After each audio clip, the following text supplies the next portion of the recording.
So, some of you are aware that I have been reciting excerpts from the chapter in the Avatamsaka Sutra regarding the 10 Bodhisattva stages. And the idealism and the altruism that's expressed in these particular excerpts are at the limit of our consciousness as far as we can imagine these wonderful beings who are only concerned with trying to help other beings reduce their level of suffering. And Thomas Cleary, the translator of this particular work, has described these beings as enlightening beings because they're in the process of being enlightened through these practices that are described in the sutra. This fantastic, huge, wonderful, profound, elaborate explication of these stages of development toward enlightenment. And when we get to the end, when we get to a description of the 10th stage, there's a summation in the text regarding the path that these enlightening beings have tread. And I want to read a little bit of sort of a summation of their stages. The sutra says, "These, in sum, are the stages of enlightening beings, the details of which would take forever to tell." So as elaborated as these descriptions are, they only really are like a drop of water in the ocean as far as the extent of the virtues of these particular beings and the merits that they have accrued, which they then can turn over to us living beings who are suffering in this Saha world. These are the stages which have been, will be, and are expounded by Buddhas of the past, future, and present. And of course, Buddhas, they constantly preach and teach Bodhisattvas. Their whole mission, as is stated in the Lotus Sutra very explicitly, is to teach the Bodhisattvas.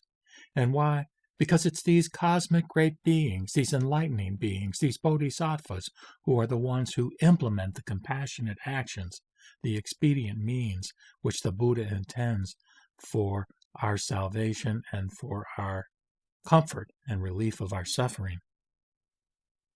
Furthermore, these 10 stages of enlightening beings are to be seen in accord with omniscience in all its aspects as it gradually becomes manifest. Omniscience, again, knowing what beings need, being able to relate to beings in their own terms, being able to understand the psychology, the mental functioning of beings, so as to provide the perfect teaching that will help beings to make progress themselves on the path toward Buddhahood. It is like the water flowing from the lake, heatless. By 4 great river currents it suffices the continent, inexhaustible, ever-increasing, benefiting infinite beings, and finally pours into the great ocean. That water from the very beginning is headed for the ocean.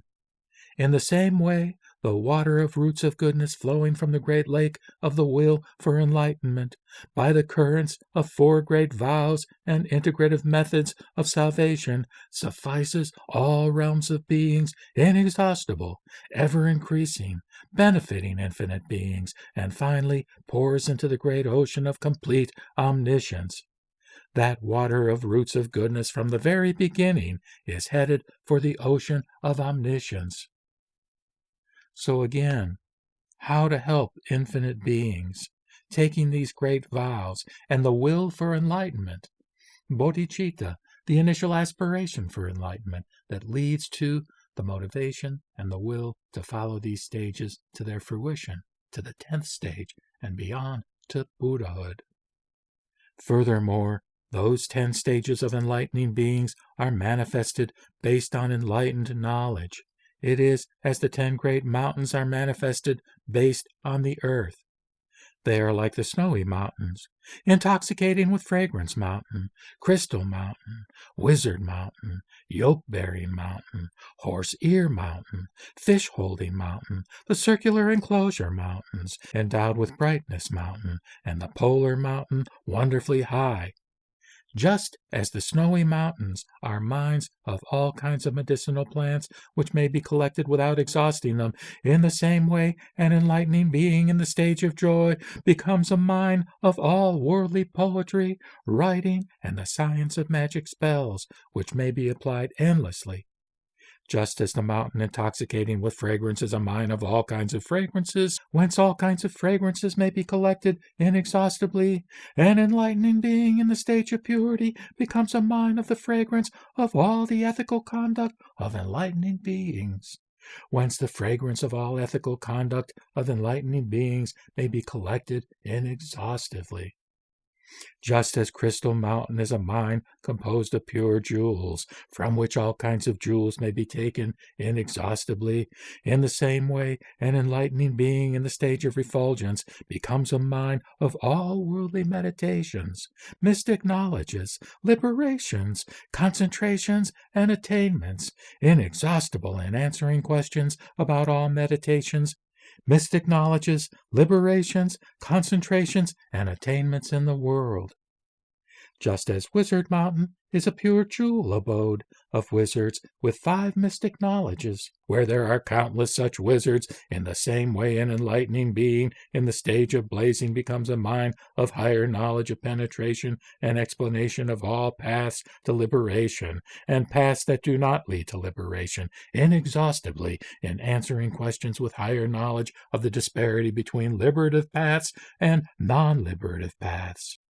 Just as Yoke-Bearing Mountain is a pure jewel abode of spirits of great magical powers, where there are countless such spirits, in the same way an enlightening being in the stage difficult to conquer becomes a mine of mystic knowledges, spiritual powers, occult transformations, and miraculous effects, able to answer questions about these phenomena inexhaustively. Just as Horse-Ear Mountain is a pure jewel mine of all kinds of fruits, from which all kinds of fruits may be gathered inexhaustibly, an enlightening being in the stage of presence becomes a mine of penetration and explanation of interdependent origination, inexhaustible in answering questions about realization of the fruits of Buddhist discipleship. Just as Fish-Holding Mountain is a pure jewel abode of all water spirits of great magical powers, where there are countless water spirits, similarly, an enlightening being in the stage of far-going becomes a mine of teaching of means and wisdom, inexhaustible in answering questions about the realization of the fruits of individual illumination. Just as the Circular Enclosure Mountains are a pure jewel abode of those imbued with power, where there are countless powerful beings,